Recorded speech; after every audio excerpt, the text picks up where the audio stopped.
We made it to the bubble run. I am so excited. The last time we were here was in 2019. Nevaeh was 6 and Nehemiah was 3. Those memories are what inspired me to come back and do it again.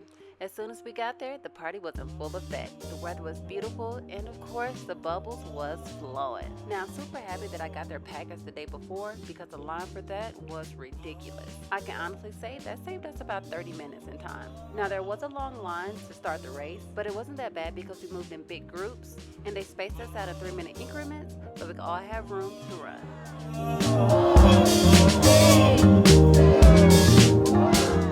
Now, Nehemiah takes these races seriously. When he comes here, he comes to run. He's not the only one. Shout out to all the people who come here to actually burn some calories.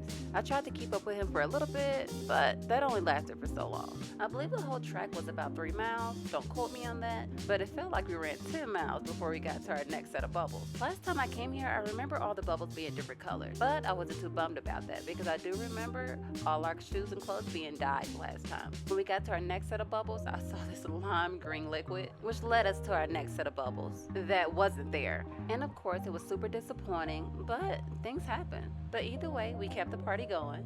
By this time, it was getting super hot. For the next mile, Nehemiah let me have it about those bubbles missing, as if I was the coordinator. I think it really hit him hard because green is his favorite color.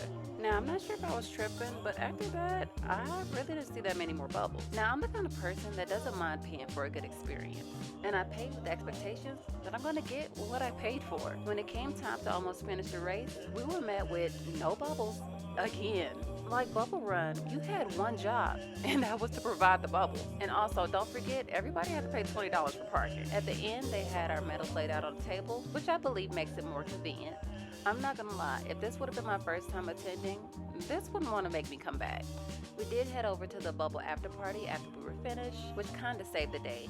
But honestly, after that, my kids were like, can we go now? I do still believe that this event will be fun for little ones, and as my kids are getting older, I gotta step my game up when it comes to entertaining them. It also made me remember to live in the moment. Time passes so fast, and as our kids grow, their interests grow. I'm so happy that I had the opportunity to experience this when they were little babies. And I gotta admit, I went in with the expectations that they would enjoy it as they did when they were 3 and 6 years old. Now, even though the bubbles were missing, we still made the best out of it. Parents, comment down below if you paid for an event for your children and it wasn't what you expected. Also, let me know what you guys are doing for the summer. Thanks for watching.